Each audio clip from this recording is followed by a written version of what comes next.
In every village, the dead are meant to stay silent. But in Obodo-Ife, the graves answered back. Not with screams, not with curses, but with names, and only one woman could hear them. The woman who never wept. Her name was Nwanyi Ugo. She lived alone at the edge of the village, where the soil turned dark, and the air stayed cold even at noon. When people died in Obodo-Ife, Nwanyi Ugo never cried. She watched.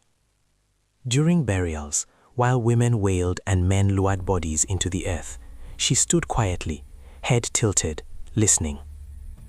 Some said she was heartless.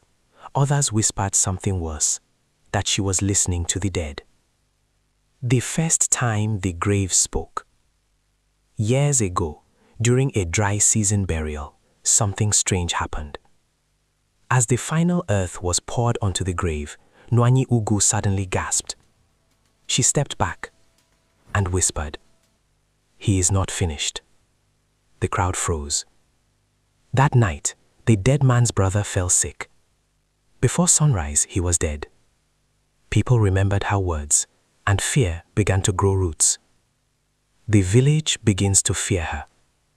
Soon, every death was followed by silence and waiting. People watched Nwanyi Ugo's face at funerals. If she frowned, they locked their doors.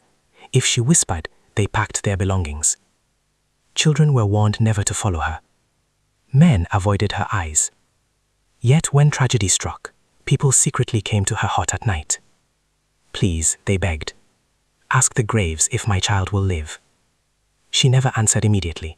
She listened first. The graves speak louder.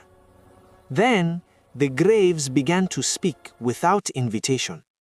At night, whispers rose from the burial ground. Names were called. Secrets were repeated. Stolen land, hidden murders, broken oaths. The dead were restless. Nwanyi Ugo woke screaming, hands pressed to her ears.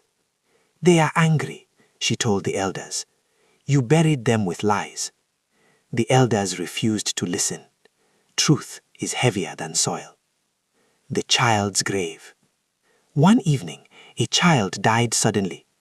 As the burial ended, Nwanyi Ugo collapsed. Tears streamed down her face for the first time. "They won't let him sleep,"